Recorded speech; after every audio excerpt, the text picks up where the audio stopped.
The views, opinions, and positions expressed in this podcast called Mood Food are in no way the views, opinions, and positions of the Department of the Air Force, DoD, United States government, including resources listed in today's podcast.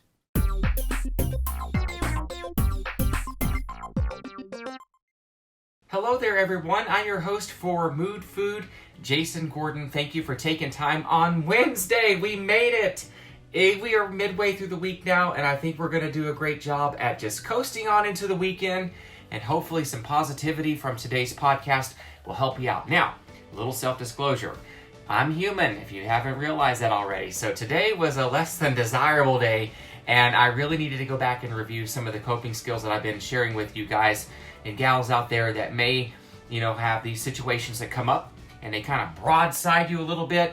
But let me tell you, you have to go back and review, because sometimes life, job, stressors get in the way of you being able to easily reach up and grab these skill sets off the shelf. And let me tell you, today I had a hard time, and so I had to go back and review, and it's very important that you do that. So make sure that you continue to build off of the successes and the items that we've been reviewing weekly. That way, whenever you do have these things that come up, you're going to react a lot better than probably what I did today. That's for darn sure. So just keep that in mind and keep reviewing, and remember, that's part of your mood food diet. Continue to like us, follow us, subscribe to us once again on Instagram, Facebook, and we have our YouTube channel, which I'm waving to you right now. And Kimmy, down in San Diego, humble, thank you again for reading today's review. We appreciate you, and we'll probably see you soon, okay?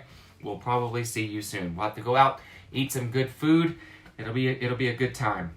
If you have any show ideas, email me at moodfoodpodcast@gmail.com. If you left us a review on the Facebook page, you can actually do that. You can recommend us and let me know what the review is, as well as on the Apple Podcast platform.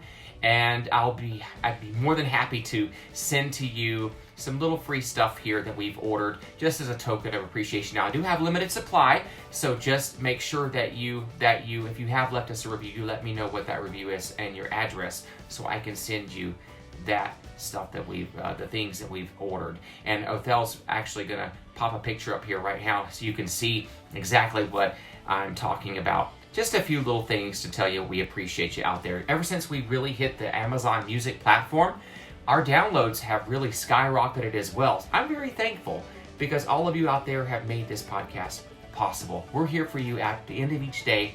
We are here for you, and we want to make sure that you're benefiting from this. If you have any show ideas, hit me up at moodfoodpodcast@gmail.com or connect with us on any other of the platforms that are out there for social media. Today's episode is called Staying Connected with a Positive Support System.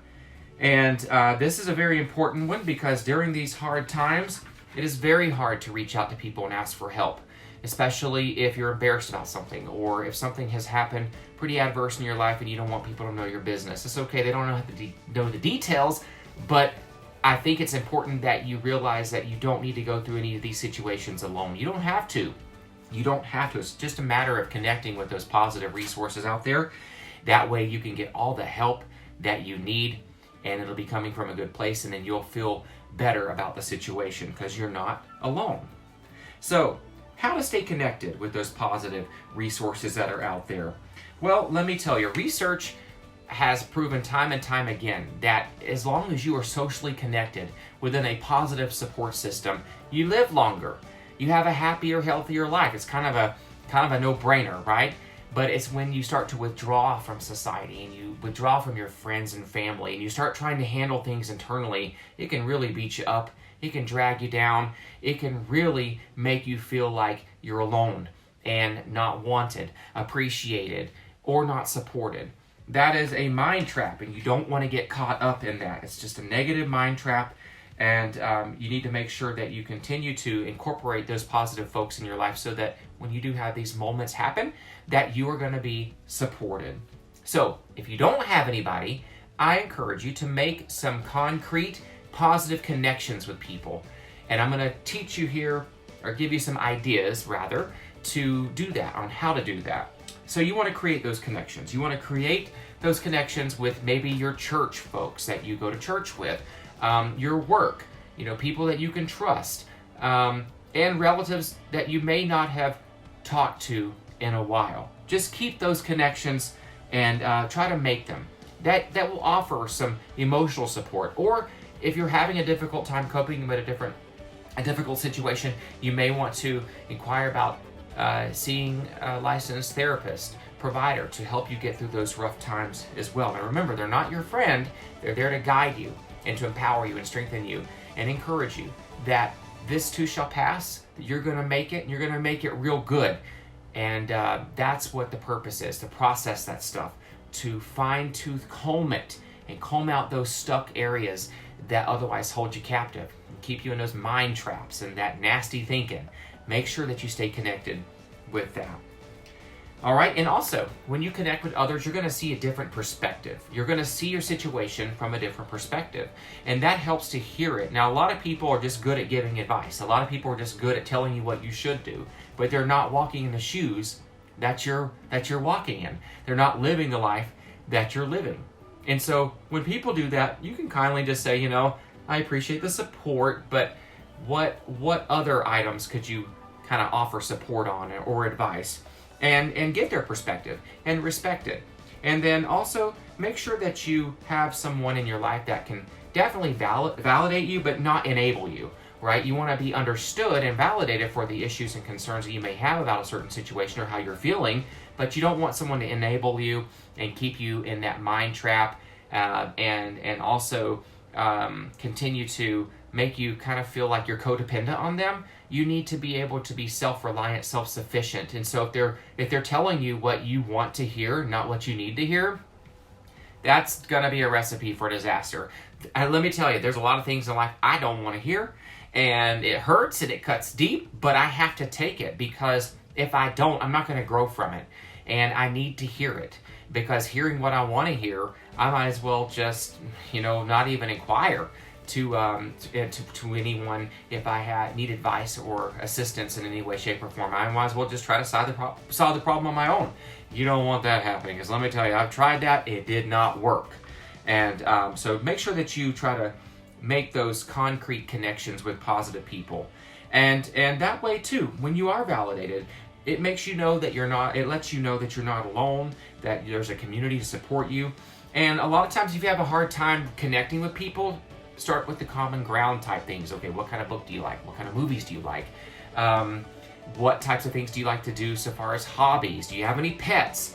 Try to kind of start the conversations that way. That way you can build off of that. And who knows, you might establish a friendship or at least a check-in system where both of y'all are checking on each other, and it works for you. There's a lot of introverted folks that still need social support, but it needs to be on their terms, and also needs to be respectful of their type of life that they live, and that's being introverted. And I tell people all the time that sometimes I do want to be introverted, but it's very hard for me because I'm kind of a social butterfly too. So it's a balance, and it's a hard thing to balance sometimes. So make sure that when you do find that support, that they are going to be positive. That's what the highlight is for this particular section. And make sure, too, that you have enough support. Just don't limit yourself to one person. Now, I understand that a lot of times your social circle is better when it is smaller, but you can still have maybe 2 or 3 others that you can really trust and confide in and talk to. That will be very beneficial to you, especially within your church, your faith group, or within your community organizations that you may work for or support or volunteer with. You can find that confidence and hopefully finding that support there within that agency. And then make sure that you self-check. And what I mean by that is, if you realize that you're going down the road, I want you to imagine that you're a car, and you keep going, and you don't pull over for service, and you don't do all of the preventative maintenance items that usually come up.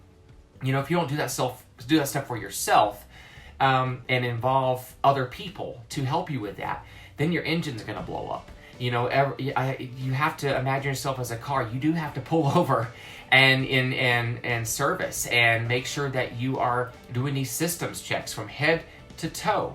Now, say that something happens and you break down.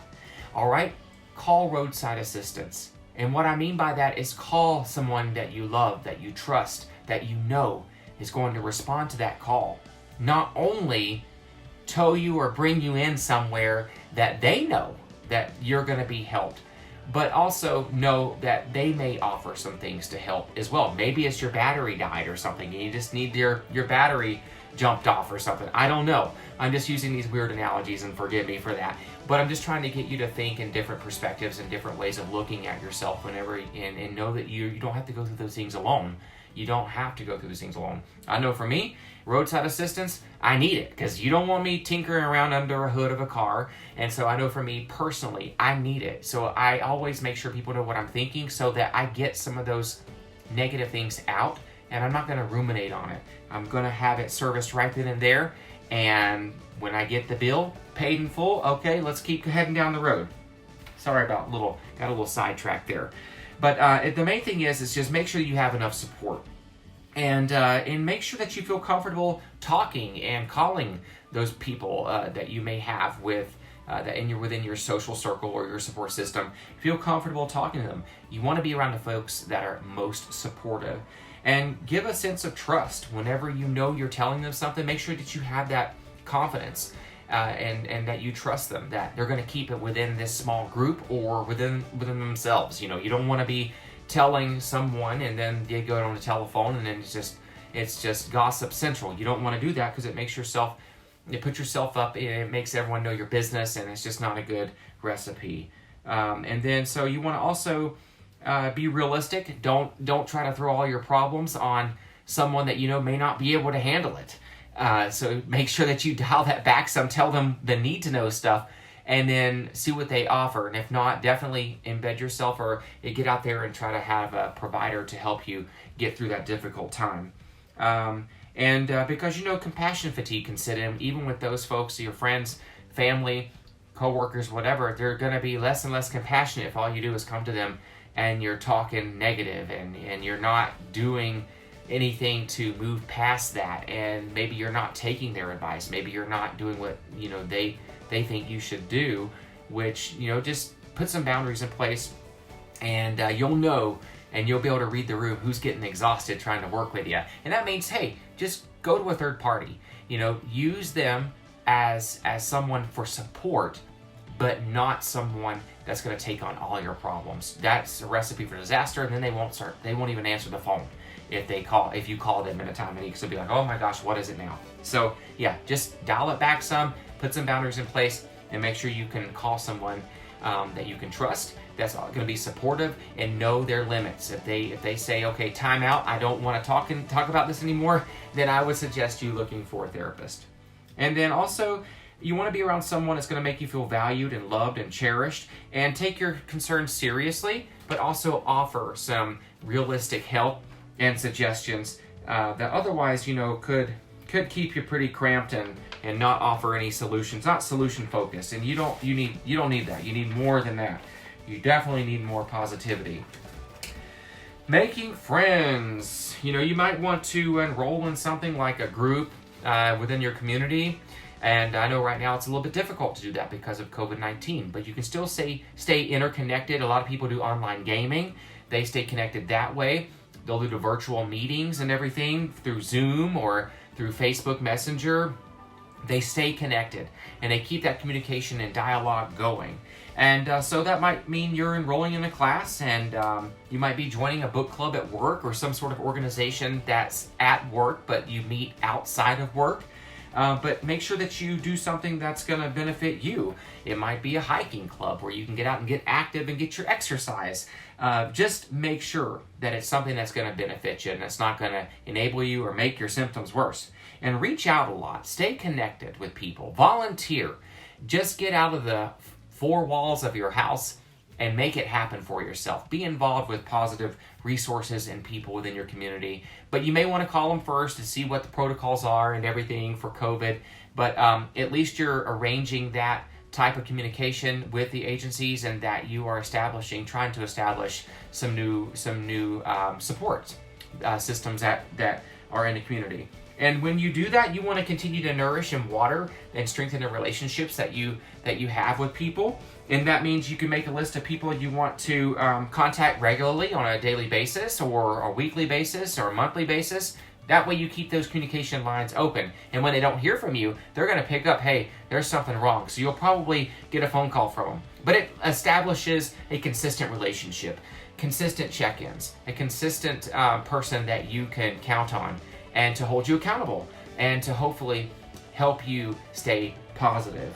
And you want to commit to certain amounts of time for yourself throughout the week, but you also want to commit to certain amounts of time interacting with people, maybe outside of work or within your community. And that could be with volunteering and or at your church, whatever you know is going to keep you positive and in that right frame of mind during that time. And show how much you respect and support others. You know, it is friendships are not just a one-sided friendship. Relationships are not just one-sided. You have to offer something and bring something positive to the table as well. And that goes back to me mentioning earlier, you can't be negative all the time or you're going to drain the person that's trying to help you.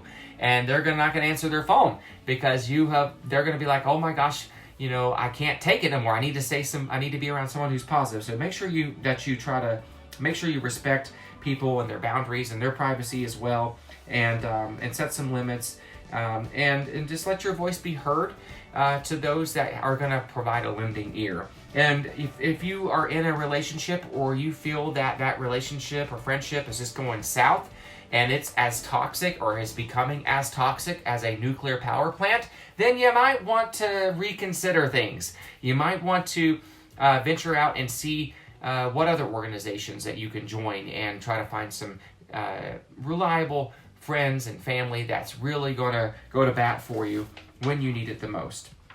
And if you're having trouble within a relationship and you want to salvage it, you may want to just talk it out if you can, or have a third party come in and help you work through it. The main thing is positively work through it. With that frame of mind and being solution focused, you're going to make it work. It's going to benefit you.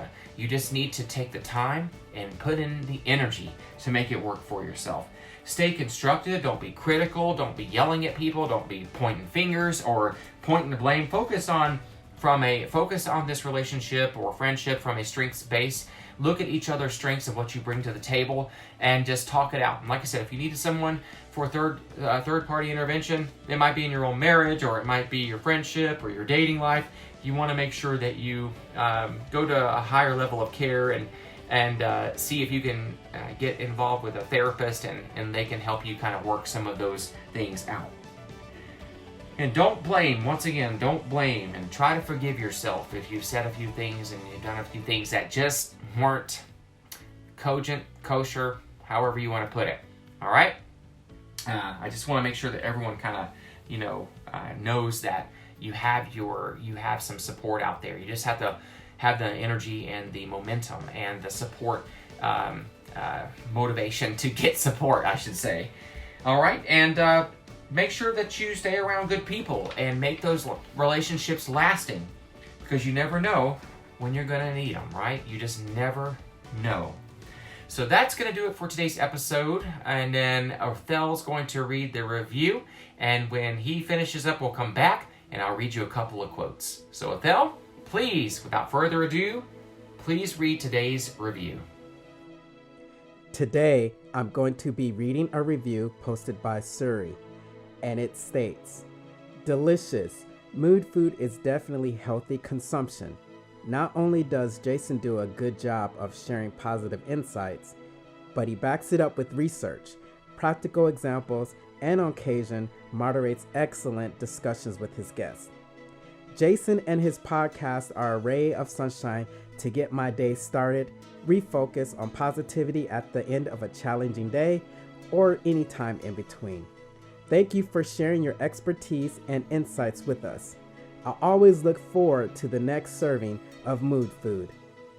We want to thank Suri for a great review. If you would like your review read on an episode of Mood Food, please email your comments to moodfoodpodcast@gmail.com or leave a review on Apple Podcasts. Thank you for tuning in.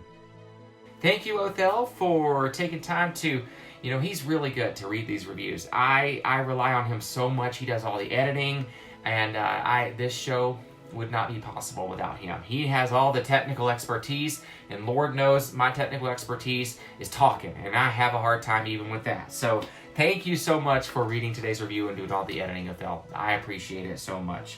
And thanks to each and every one of you for taking time to listen to today's podcast. I hope that what I've shared with you made sense and that it was helpful in some way, shape, or form.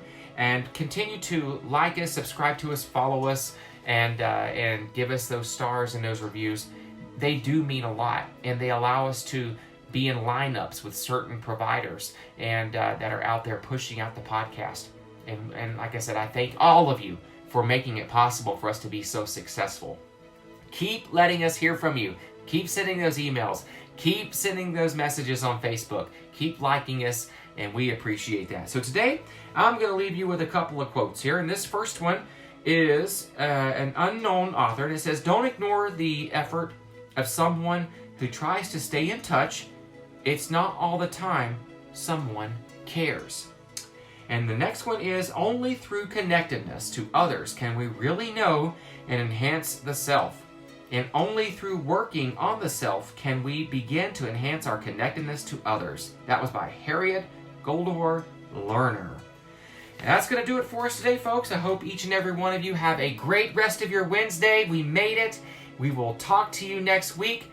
Have a great Thursday and Friday. And again, thank you for all of your support. For the Mood Food Podcast, I am your host, Jason Gordon. We'll talk to you next week, everyone. Thanks for taking the time to tune in to us today.